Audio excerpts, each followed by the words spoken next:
We have Simbi Wabote, Executive Secretary from the Nigerian Content Development and Monitoring Board. It's great to have you here with us. Thank you, Didi. Now, one of the challenges that tends to be brought up when it comes to the oil and gas industry in Nigeria and maybe even Africa as a whole is the lack of technological skills or just skill set of the local people to take on some of the jobs in our oil and gas industry. Tell us what you're doing to encourage more people in this regard. Well, first let me say that used to be the situation in the country. Where you have a lot of expats who come into the country because there are no visibility on those skills that are required in the industry. But what the board has done, because we have a very robust process of managing expatriate influx into the country, we've been able to achieve huge success by closing that gap today. That's why most of the companies today, be it the operators or the service providers, if you ask them, they will tell you that 95% of their staff are all Nigerians. Because we've managed that process, we've brought back Nigerians in the diaspora who have been working out of the country. An example is Aberdeen. If you go to Aberdeen today in the UK, you have a lot of Nigerians who are expats working in the fields there in Aberdeen. We've been able to attract a lot of them back home. And we've been able to also focus on capacity development from the local content point of view. So there's been a huge success in terms of replacing those expats with technical skills. But it's not yet a huru. There's a lot that we need to do because the technology is advancing on a daily basis. Our industry is a very mobile one. So we need to catch up with the new technological innovations, the new skills that they desire. So that's where we come in.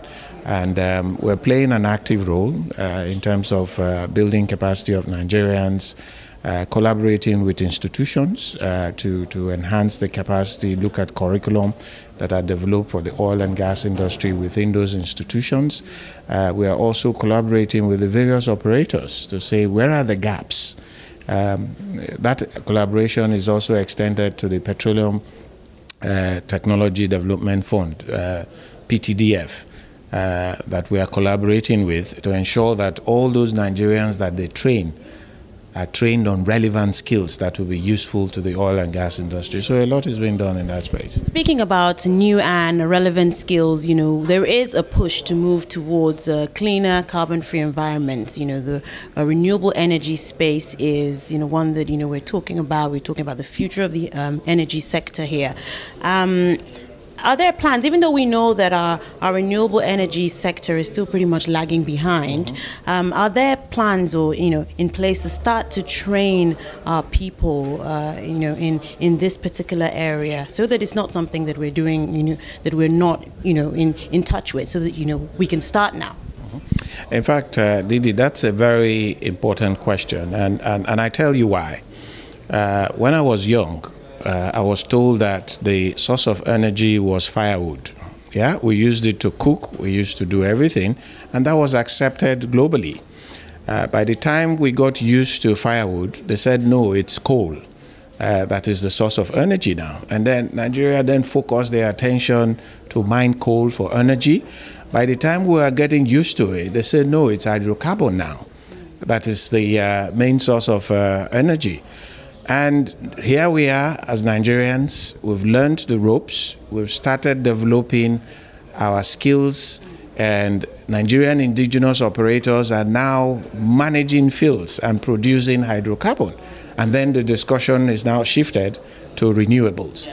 So that's why the question is important. So for us not to continue to do catch-up in this energy business, I think the consciousness is now with us as Nigerians. And part of what the board is doing is collaborating with most of the major oil companies, Shell, Total, Exxon, because they are also focusing on renewables. So we don't want to do catch-up.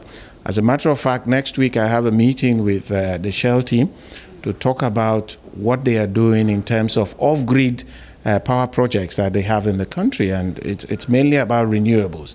And we want to also develop a strategy within the board on how we can key into the new thinking so that as a country, we don't end up doing catch up. By the time we perfect a particular process, they will soon tell us that it's something new. So we want to be on the top of our game. Yeah. That's a good way to leave it. Thank you very much for joining us. Thank you very much. Appreciate it. Thanks.